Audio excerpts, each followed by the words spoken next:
Well, welcome to this month's Advocate Workshop. Of course, with the new year, it was a little slow getting started, but we're kicking it off for the month of March. Melissa Davis has joined us today for a conversation and a presentation about trust-based relational interventions, TBRI for short. You're going to hear us use that language a lot. This is a topic that many people have expressed interest in and want to know more about. How does this apply to our advocacy work? So we're really excited that you're here. This will be recorded. We can watch it later. You can share it with your advocates or your team members later, as always.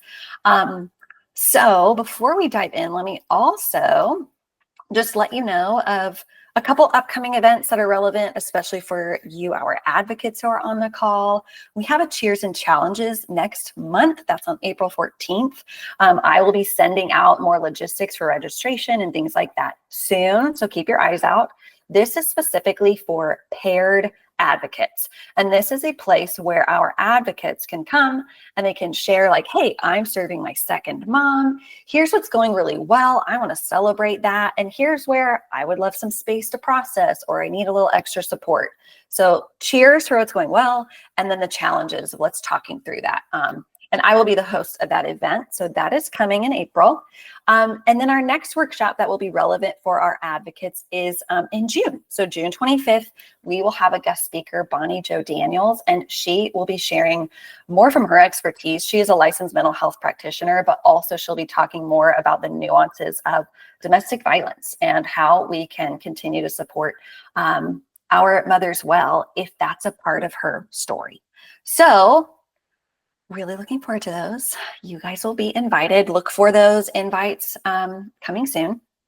Lastly, I invite you to scan this QR code. This is where we want to hear from you just about our workshop. So if you want to scan it now and then complete it when we are done with the workshop, we would love that. It will be anonymous. And we just like to know, hey, what's helpful, what's not, what topics are feeling relevant for you. And that way we can try to be thoughtful and mindful about best supporting you throughout the year. So that is all. Let me switch over. So real quick, Melissa, I would love to, welcome you, of course, but I would love to invite you to share with our audience today kind of your background, right? Your role, how we got connected, but then like how did you get here with this TBRI information? Would love to hear your expertise as we talk about that today. Yeah, thank you. So thank you all for your patience and for being here. I'm really excited. I'm from Arizona, but joining you from Iowa. And I work with Arizona 127, and we are a partner organization. And so part of what we do is through EMA. We have advocates that work with birth moms in Arizona that their children have been removed from their care, and they are working towards reunification. And we're an organization that believes that is always the goal, as long as it's safe, and that we're going to do everything we can to help these moms achieve that. And so part of our initiative is through EMA to come alongside these moms. And so another initiative is our trauma-informed trainings. And so that's where I come in, and I get to do all of those through TBRI, which is the model that we've chosen. And so I'm a TBRI practitioner. Lindy is as well. It's a whole thing that you go through. And so there are a lot of trauma-informed practices and modalities out there. And this is one where we have landed and said, this addresses the whole human. And it is based in science and attachment. And so it's something that, while it was developed with children in mind who were in foster care or who had experienced adoption, that the science really applies to any human. And so it's been really helpful as we train foster and adoptive families, churches to be safe spaces for kids that have experienced trauma, and families that are raising them or serving them, as well as schools, getting into classrooms and helping teachers understand the different needs that their kids might have. So that's sort of where I come to the table. I was so excited that Lindy asked me to come and just sort of chat with you guys. Yeah, thank you, Melissa. When you initially look for TBRI materials, like the book, The Connected Child or whatnot, it very much currently, I will say, is branded to the internationally adoptive family. And what I always kind of sarcastically, but also truthfully mention is, if they were to rebrand, I think the tagline should be, "This is good for humans."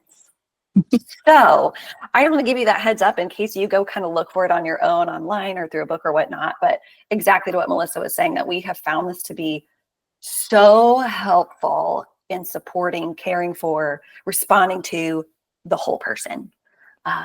So with that note, Melissa, I would love to just hand it over and dive right in. Okay. Yeah. So this is a total of like 24 hours of curriculum. So I'm going to try not to talk too fast. And I promise we're not trying to cram 24 hours into one, but we are going to try to hit some key concepts that is relevant to the work that you do. So we're going to dive right in. TBRI is trauma informed. It is based in attachment and how that impacts how we learn and behave and relate to the world around us and to other humans. So yes, it was originally designed to meet those just unique needs of kids who had experienced some really harsh things, but the science applies across the board. So there's a term, kids from hard places. Now, for this context, I would say humans from hard places, because chances are the women that you are working with were at one point a kid from a hard place. And a lot of us even here probably come from some hard places. And so I say that to say, I know that the women you're working with aren't kids, and this isn't necessarily about their children. It's about them and what they're bringing to the table in their journey as a mom. So some of the things that we know scientifically can impact how our brains develop and how we relate to the world around us: a difficult pregnancy. If mom was malnourished, if mom did not have access to good, prenatal care, if mom was stressed, if mom was this amazing woman with a planned, wanted pregnancy and working 3 jobs, right? Then that changes in a way that she's still this amazing mother, but it still changes how that baby develops. Uh, Birth complications, early hospitalization, NICU, right? Where you're just missing out on that initial connection and physical contact with your attachment figure. Abuse and neglect. We put trauma on there separately. That's like natural disasters, right? You're having to pick up and move out of nowhere. You're having something outside of what we would say is the norm of maybe hard things you might experience. Parents getting divorced. That is outside of the norm, and it changes how a child then relates and develops, and especially, processes other things that they experience. Loss of a loved one that's outside of the natural order. So a loss of a parent, loss of a sibling, that changes you. And if you are an adult and you lose a child, right? That's just not how it's supposed to be. And so that we now know that it impacts us on a biological level. Financial stress. I think the vast majority of Americans are feeling some financial stress right now. And so that's really relevant because that leads to maybe food insecurity. It leads to parents working a lot. And so children spending more time alone or without that at-home support that they might have otherwise. And then we say post-COVID world, because as a parent of middle schoolers, high schoolers, and college students, I see how those years of isolation impacted my children dramatically. And so you've got people who just missed a chunk. And so we'll have teachers say, well, we're so glad COVID's done. I'm like, how you doing, 5th grade teacher, with the kiddos that didn't go to kindergarten? Like, oh my gosh, it's the hardest class I've ever had in my entire career, right? Because those missed experiences change us. And so for the moms that you're working with, they may have experienced a lot of these things. And if it's never healed, it's never given empathy, it's never given a voice, then they will continue to carry those changes with them, and it will continue to impact their decision making and so on. So any trauma-informed model that you look at is essentially going to be made up of 3 kind of pillars that you see there: felt safety, connection, self-regulation. And the goal is that we can help people get to a place where they can self-regulate in a way that they make better choices. And I know that that's so much part of the coaching that Ema does with moms is what choices can you make that help you in the long term? How can we make those shifts? TBRI, though, the core will always be connection. And with our time today, the things we're really going to focus on relate to that. Because if you are not connected with someone, if someone does not feel connected to you, they cannot feel safe. So they cannot learn anything from you. You can talk till you're blue in the face and say all the things. And then they're going to leave and do all the opposite. And you're like, we literally talked about this. But they're not approaching it from a way that they can receive that well. And so we always start with connection always before we really go into anything else. So part of that is then understanding, okay, how does trauma impact us? And one of the biggest ways that we know is that it impacts our brain. And you might be nodding going, yeah, duh. Like I'm working with these moms, like clearly like something has shifted in like their ability to make decisions or have impulse control. But the science really is fascinating of biologically what is happening in the brain and that different parts are developing or overdeveloping. And so we know through TBRI, there's this one main character when we look at the brain of like prefrontal cortex, upstairs brain, right? And then the downstairs brain and all the different functions that when we look at kids and humans from hard places, we notice that this watchdog character is on high alert all the time. And it represents the amygdala. And studies show that when you're looking at humans who have experienced trauma, especially kids that have gone through the foster care system, that their amygdala is 2 to 2.5 times larger than an adult who or child who has not experienced those things. So that tells us that this fear center is on high alert and overreactive, which tells us that so many of their responses are coming right out of fear. And so I kind of relate it to, I have sounds so silly, a micro mini golden doodle. And so it is like this tiny little thing, right? And he will just go off the charts, barking, freaking out. And I might be in the other room and I was like, oh my goodness, someone must be breaking into my home for this response. And I go out and like there's a little like wind and some leaves kicked up and he's like barking at leaves along like our back door. I'm like, dude, like you got to reel this in. This does not deserve this much of your emotional energy, like I just want to like counsel this dog. But that's sort of this character for the brain of the kiddos and then the women that you're serving, that they have had to survive some really hard things. And the level of stress that they are under, either trying to prevent losing their children, that puts me in a stressful headspace even thinking about it. Or they have lost their children and they're doing everything they can think to do to get those babies back.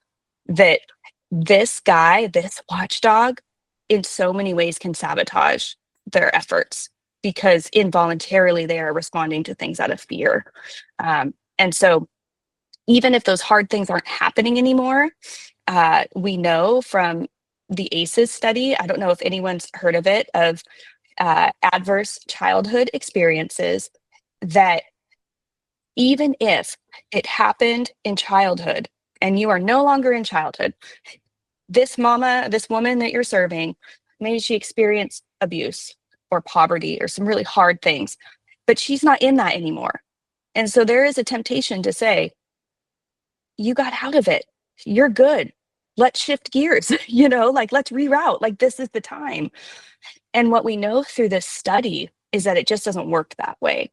And so for those that aren't super familiar, so the ACEs study was originally done actually to determine the cause of adult obesity from Kaiser Permanente, this giant healthcare thing based in California, and the CDC to say what are the main causes of this and how can we fix it. And so they started to develop these questions, and they were looking at highly educated upper middle class families that were doing well, but they were experiencing obesity and other like health challenges. And like, okay, where's that coming from? And so they asked questions about, as a child, did you experience these things in your home? And they're asking adults. And so you would go through, and there was like 10 questions, and you would go through and answer yes or no. And if you answered yes, you got a 1. And if you answered no, it was a 0. And then you tally up, so you'd have a score from 0 to 10.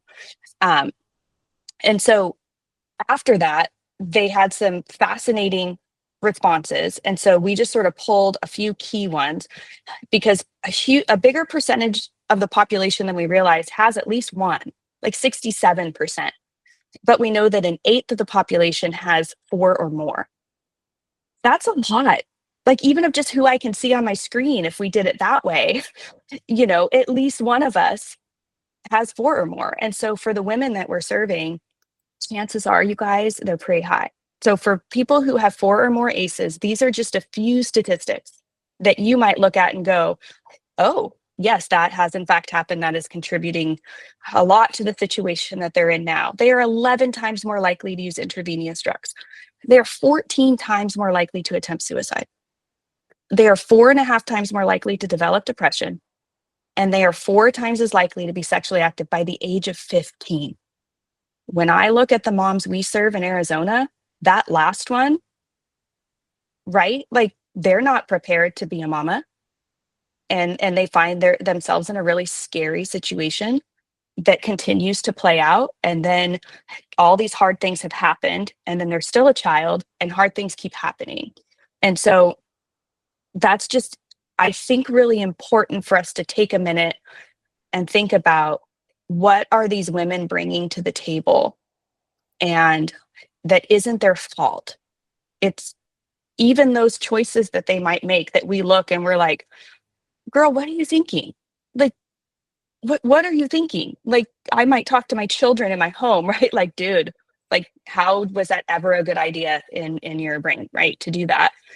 And to back up and say, okay, what happened, or what is going on in their brain, that knowing their heart, knowing their goals, they're showing up for this program. What happened that they still made that choice, right? How did that happen? Because then it shifts gears and we say, okay, was this willful disobedience? These are the terms we use like when we're talking to foster adoptive parents. And so I don't want to say these women are like disobeying you, right? But was it intentional? Was it, I know what I need to do and I'm just not going to do it? Or was it a survival strategy, that watchdog started barking and that mama responded to whatever the situation was out of a deep place of fear? And so they know better than anything how to survive. And so a lot of their behaviors, a lot of their responses to maybe hard questions that you ask them, that their responses that might come across as like attitude, is fear. It triggers something, and they might not even see it coming or know what it is. And so then we have to say, okay, I know enough to know this is a good person, but the people that are needing help the most, the people that need our empathy the most, the people that need our coaching the most, are usually going to ask for it in the most unloving, annoying, seemingly disrespectful, I don't care, checked out kind of ways. And so I think, as a parent, and as someone that talks to educators and people across the board, I think that regardless of the age of the person that we're serving, we have to show up as the grown up in the situation. We need to show up and say, I know enough to know that this fellow human needs me to approach this through a different lens of empathy, to say, what do they need to be successful? Because children, for sure, right? But I think humans, that our secret language is behavior. So if I'm having a real rough day, I'm going to pop off at my husband, right?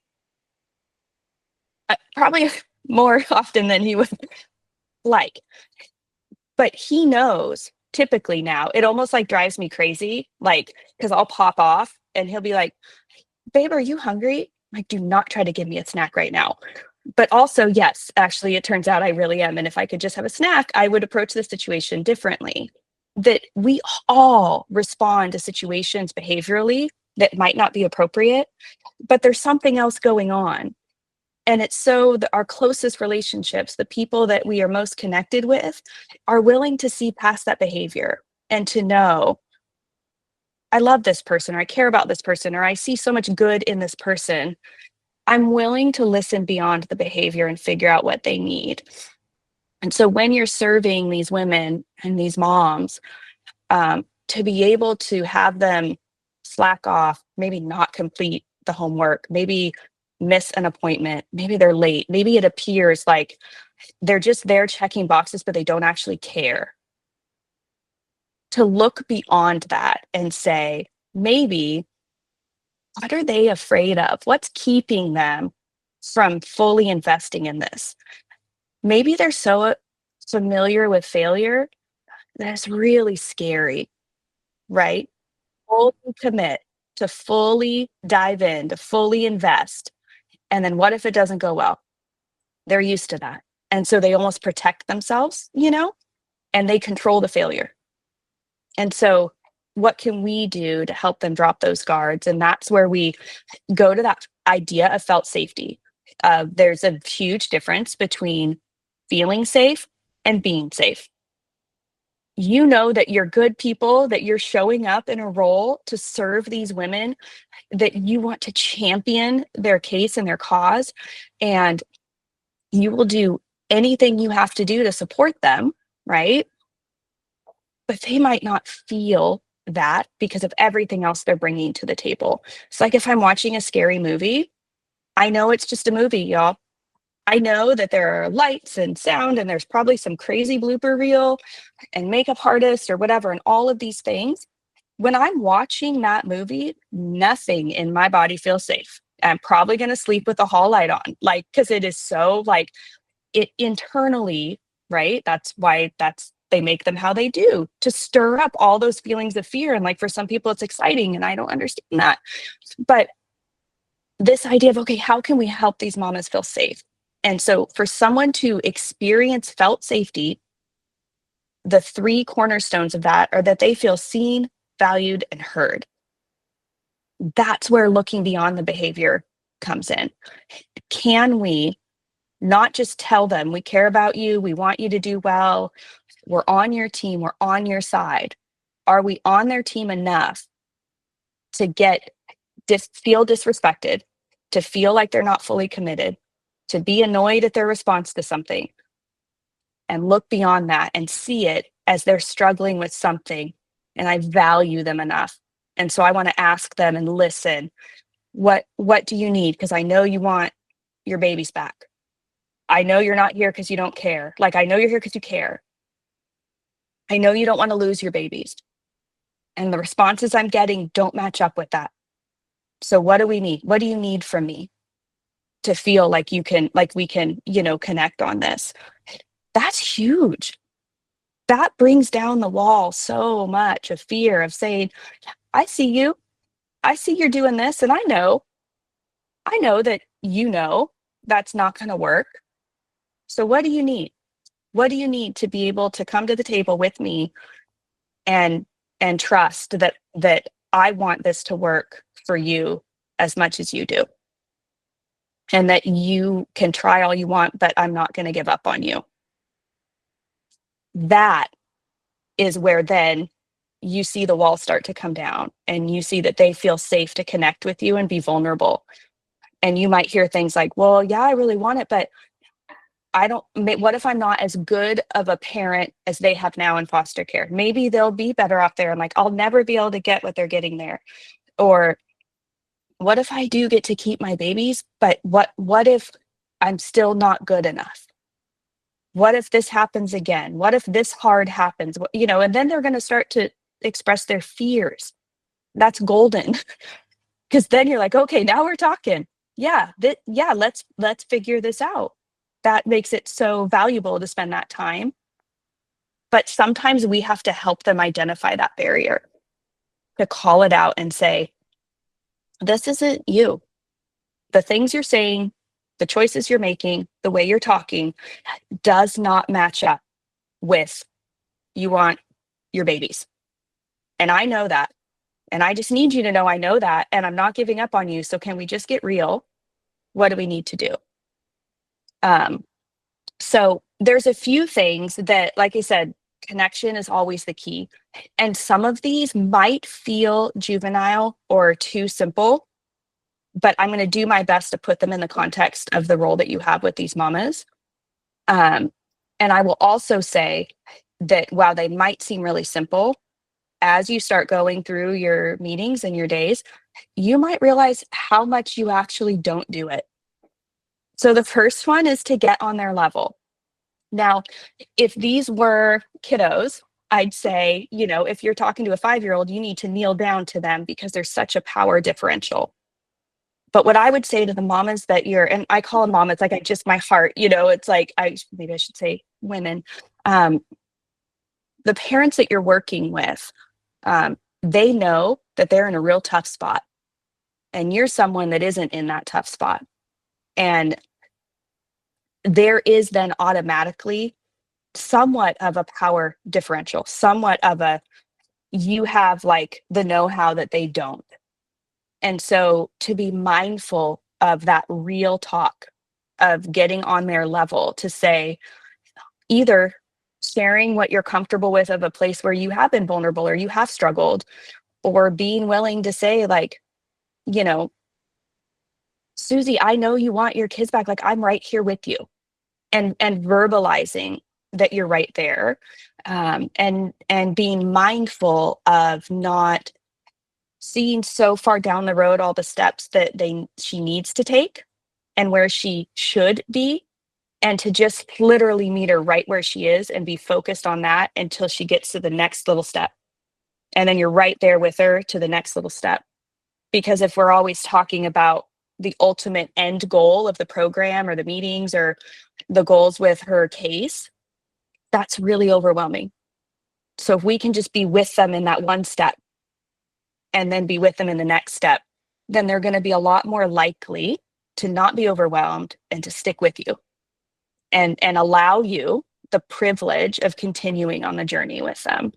The next one is eye contact. I don't know if you see this. I see this with people from hard places. Eye contact is really vulnerable. And if they're in a place where it's a skill or a section that maybe brings with it a fair amount of shame, of a feeling of like, how is this a struggle for me? Or like brings up things like, I want to have to talk about this. I don't want to have to talk about the fact that I'm a grown woman and I'm struggling with making good choices to get transportation to a visit. There's got to be some shame or embarrassment or just discouragement in that. And so encouraging eye contact when you're having that real talk, to say, Mama, I want you to look at me right in my eyes. I'm with you. I'm not giving up on you. You can do this, and I'm going to be with you every step of the way, right? You're meeting them right where they're at, but you're asking for their eyes. And we have to be mindful that when they pop off, children, adults, whoever, my kids say I have a mom eye, and it is, I say it's involuntary. I probably could make it less so, that my eyebrow goes up and it's like really, and it's like immediate, right? That we're mindful of what we are bringing to the table. And if there are things that people do, the women you work with, your peers, your family, that irritate you, is that a you problem or a them problem? And making sure, if it's a you problem, that you're not putting it on them. And so, we say to teachers, I promise students did not get up in the morning and think, how can I make Miss Davis's day as hard as possible? And these mamas did not get up in the morning and say, how can I fail today? How can I annoy these people that say they're trying to support me? That's just not the case. But we have to be mindful of our own responses and our eye contact, because they are windows to the soul. So the same way, when they are comfortable enough to give us eye contact, we see so much. they also see so much when we give them eye contact. And so being mindful of what we're putting out there, and that, oh, I know it was such a hassle for you to get here today. I'm so glad you're here. Thank you for making the effort. As opposed to, you're like 10 minutes late and like we had transportation set up. Like, I don't understand what the problem is. You might get there, but if you start there, you're not going to get to very many other places, right? They're already like, okay, well, just like everyone else, they just are annoyed with me and they have no idea what it took for me to get here. And so calling that out, and so much of that happens in our eyes. And then I would say safe touch. And I went through, I mean, we have so many different strategies. And so of like what tone we use, where, how do we, just all sorts of different tools. I kept this one in because humans in general and Americans, we are so touch deprived in terms of connecting touch. And so these women, and a lot of these women may have experienced very unsafe touch. And so they are even more resistant to it. It is so connecting. If I am having a rough time and someone says across the room, "You good?" "Oh, yeah, I'm good." If they walk across the room and they like put their hand like on my arm or my shoulder, "Melissa, are you okay?" That's like totally different. Then I'm like, "Don't make me cry. I'm just really stressed." Right? It's like it totally changes the game. And so when we're, I would say, is just be mindful of when they show up. Is it a good little like firm, not like controlling arm squeeze? "I'm so glad you're here. I'm excited for what we're gonna like work through today." Right. And building it into just those normal, like just the culture of how you interact with the women you're serving. Then if they are having a really hard moment, hard day, hard time, it's not the first time, it's not going to feel awkward for you or for them, for you to reach out and maybe grab their hand or grab their arm and say, "Hey, I know this is hard, but we got this. You got this." And building in that touch, I think is just so important for them to experience. And it helps them be more comfortable with it. And guess what? Then they start to do it with their babies, regardless of if they're a man child or a baby, that their bodies start to get more comfortable with it and recognize it. And involuntarily, they are going to start then doing that with the children they're trying to connect with. And so it's just like so valuable, because we can put all the kinds of counseling. We can have all sorts of court-ordered classes and checklists and visits and all the things. But ultimately, you're doing what you're doing because you want these mamas to heal enough to have their babies and for that family to be healed. And that happens through intentional and positive connections and safe relationships. And sometimes it might feel like you're just an hour a week or whatever going through the book with these moms and with these women. But in reality, you have this amazing opportunity to show them what a predictable, safe relationship looks like and feels like. And it not only changes their brain, it changes how they connect with their kids. Because if they've never experienced it, they can't ever share it. And so even if you feel, I mean, I would think there's probably times when you feel like just getting through the book, I don't even know what's sinking in, and whatever is going to happen is going to happen, but to know that regardless of the outcome, your time with them changed them and had an impact that might not always end with the butterflies and rainbows, you know, story. But we know through TBRI and the science, you're changing them. You're changing them. And I think that is really, really encouraging, because that is the one thing they found with the ACEs study. They went through and looked at the outliers. Okay, what about all these people that have like a score of 6, 7, 8, 9, 10, and they don't have these other negative outcomes? What was the difference? A safe, healthy relationship with an adult for at least 6 months that wasn't their parent. 6 months. So the time you're spending with these women, I know they're not still children, but emotionally they might be. And so to be meeting them in that emotional space and walking alongside them, we know literally is changing their brain structure and literally changing how those connections are made, that opens up an ability for them to learn new skills and to try something different and experience success. So I say that to encourage you guys.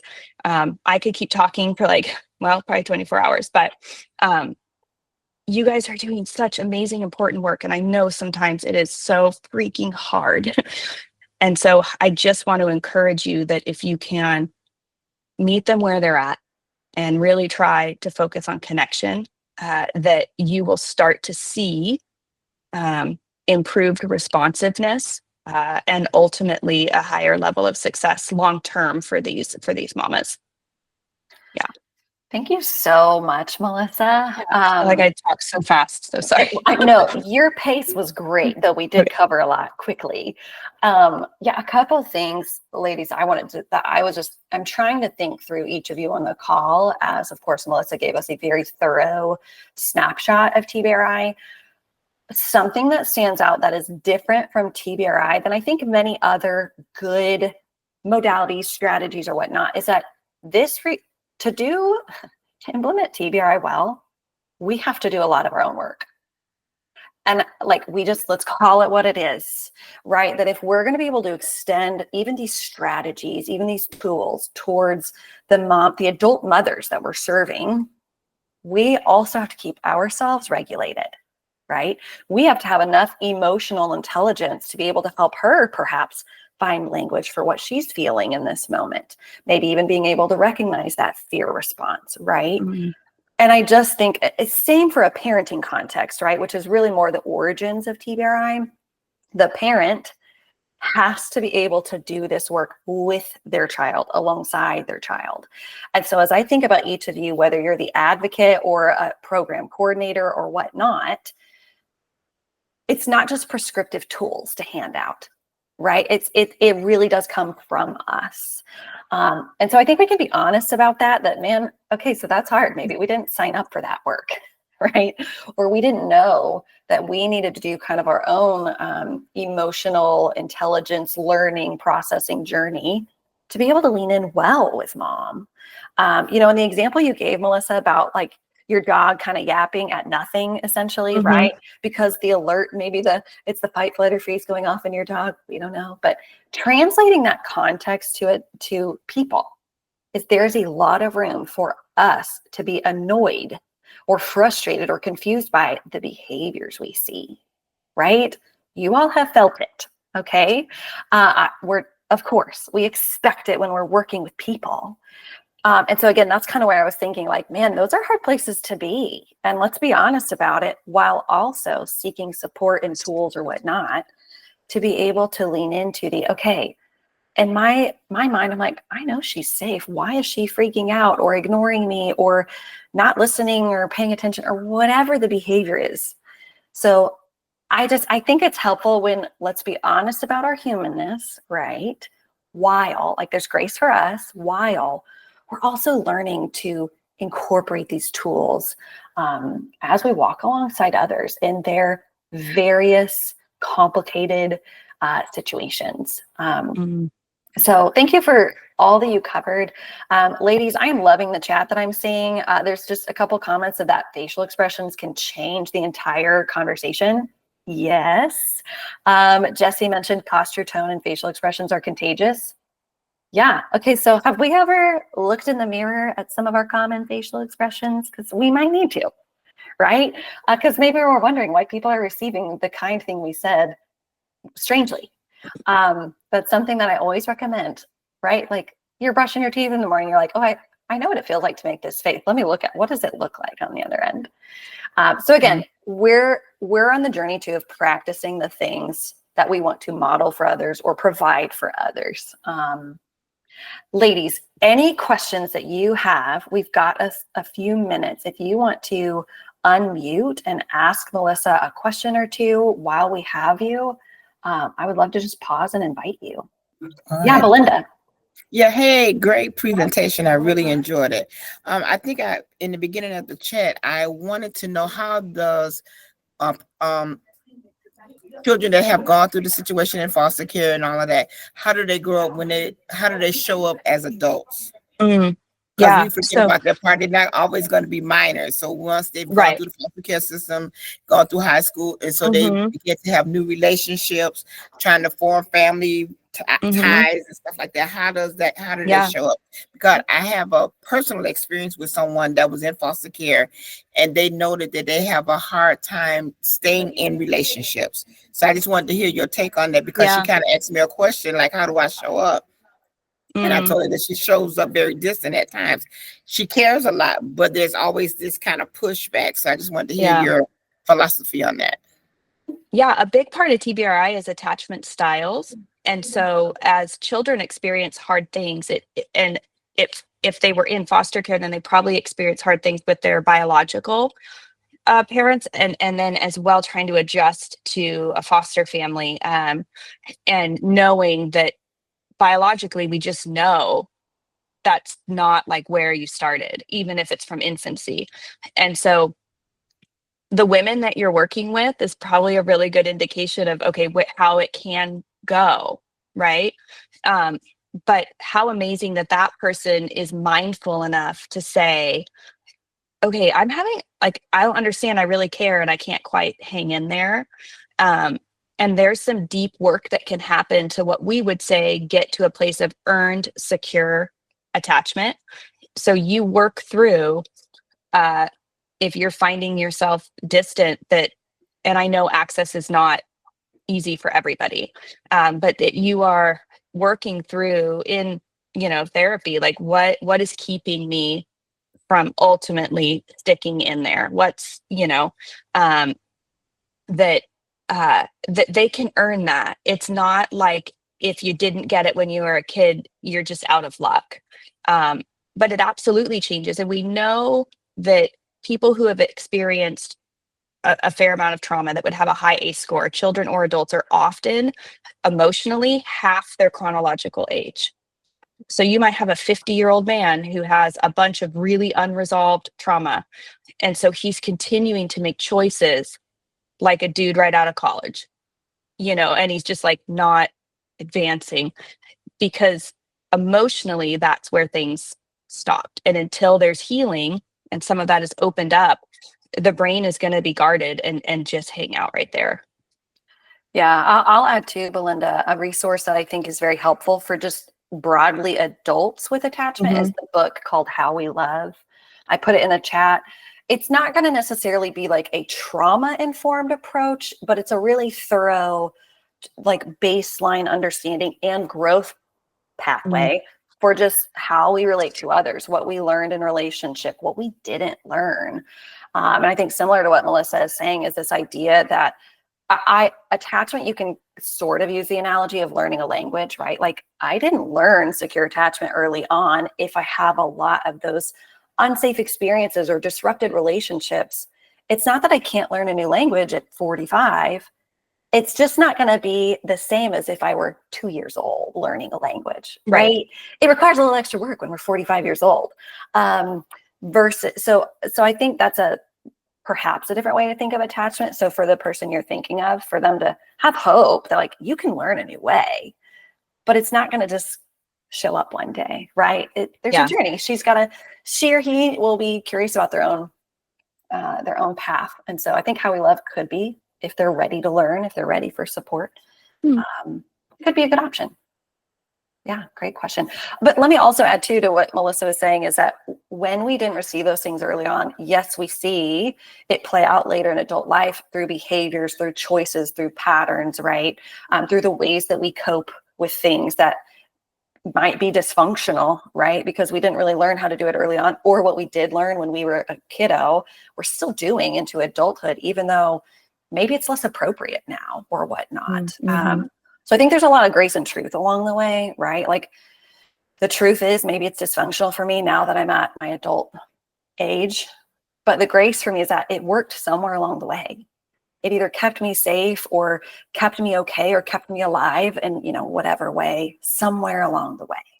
So that way we don't have to villainize like the things that are hard for us or the things we don't know how to do well, right? We can walk into that with grace while also realizing it no longer works for me. It's actually not working in my adult relationships or me keeping a job or whatnot. So I think that language is true, but really grounding and allows us to step into those hard places in a way that's not from a place of shame or defeat. Anyway, great question. Any other questions, ladies?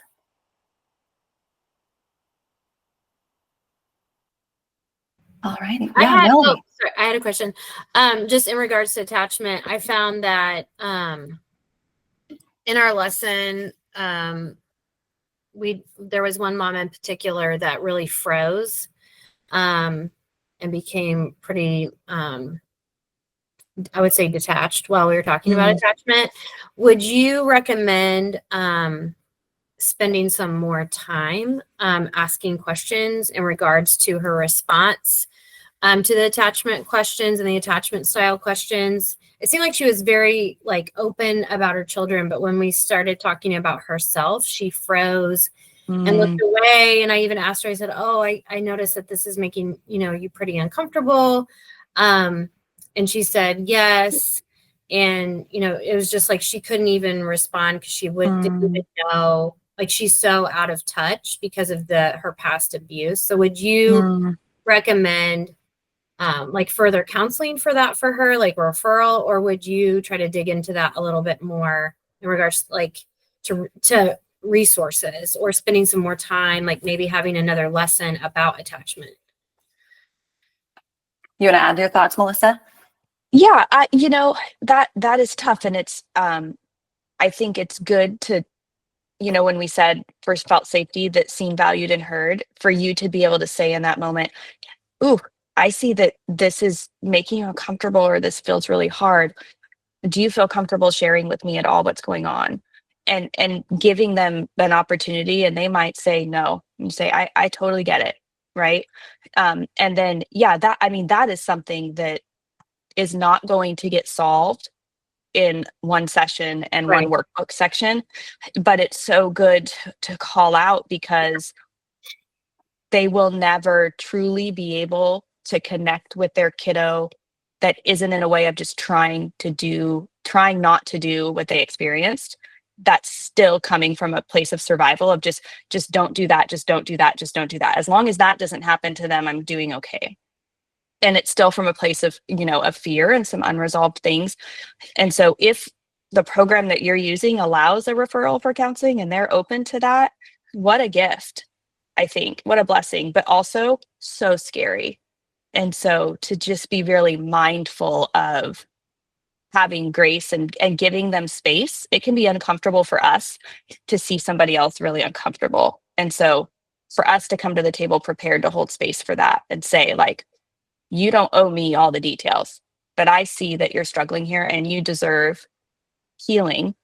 If I have access to resources, like, could I help you with that and give them a voice, in that decision. Yeah, what I would add to that, Melody, is I do think in the moment you handled that very well. I think in the moment, right, if she's kind of dissociating or becoming that like fight, flight, or freeze response, right? Mm-hmm. I think at that point your goal is to help her regulate. Totally. Right? Like, first and foremost, let's just bring her back to the present, help her feel regulated again. We have to think about some of the places you guys are going to find yourself with the moms that we serve. And maybe you've experienced in your own life as well. It's like, we have to think of, maybe it's attachment in that context, probably driven by a trauma background, it's like shaking a soda can, right? You cannot suddenly open the whole lid off, right? And if you do, it is going to spew out like a crazy mess, unorganized, not prepared for it, chaos. Versus if you shake it up, if you release a little bit at a time, little bits of pressure out at a time, eventually you can open up the whole lid and not have chaos. And so we have to pace ourselves. And you as a volunteer or a coordinator, you may feel like, hey, I'm not a licensed clinician. I can only go so far. And that is okay and appropriate. I think what you can pay attention to is help her regulate, I think your language of like, hey, I can see you're uncomfortable. If this is too much, we don't have to go there. Yeah. While also offering like open floor safety. I am available should you ever want to unpack a little bit more. Again, but to that a she'll degree. never be forced, that Right. to make sure she knows like you're safe here, which means I'm never going to, it is not required that you share everything with me, Mhm. but I would love to offer resources and I'd love to be a safe person, with anything that you, would like to share or process through. Yep. But giving that safety of like, it's not you need to tell me what's going on right now, or, we can't move forward, then you'll probably just never see her again. Right. Yes, absolutely. Like force is not going to help anyone. So totally agree with that. And I think in later weeks when she's not at a frozen state, you could maybe emphasize the importance of our own attachment styles. Again, like we don't have to go there, but just we're emphasizing it's important. And I hope that one day you can dive into it when you feel ready, when you have the right resourcing or whatnot. Is that helpful, Melody? Yeah. Okay. Yeah. And I think really quick, because I know we're like at time, is recognizing that she might not have seen that coming.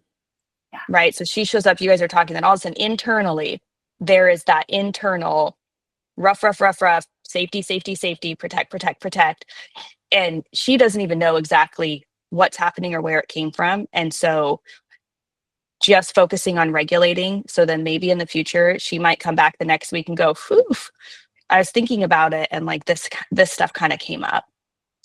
Because so often for adults or children, like humans, those fight, flight, or freeze responses are involuntary and not anticipated. And so they just happen. And then you find yourself in this state and you're like, I don't totally understand what's going on right now. And so just to focus on safety and regulation will probably allow her to be able to process through whatever is happening. Yeah, no, that's great. And just to be clear too, counseling would always be ideal with any of those scenarios. Always. If that's available to her, let's get it going. I think everyone should go to counseling. so you won't ever find a person that I say, oh no, they're good. Yeah. No, I agree. I totally agree. I say it all the time. Every adult needs a counselor. Every one of us, even the perfect ones, we need a counselor. Absolutely. Because we all need support. We all need support. You don't outgrow needing support, needing a thought partner, needing to be curious about unpacking something, right? We don't outgrow that. It'll be pretty cool if we can just go by text. Like, hey, I'm going through this right now. Could you help me out real quick? Sure. Ladies, thank you so much. We are at time and we want to respect your time. Melissa, thank you for the wonderful knowledge, the wonderful expertise that you shared with us today. I see many clapping hands. Thank you so much for being here. Yeah, we can never get enough TBRI. So hopefully we'll find more in the future since we scratched the surface today.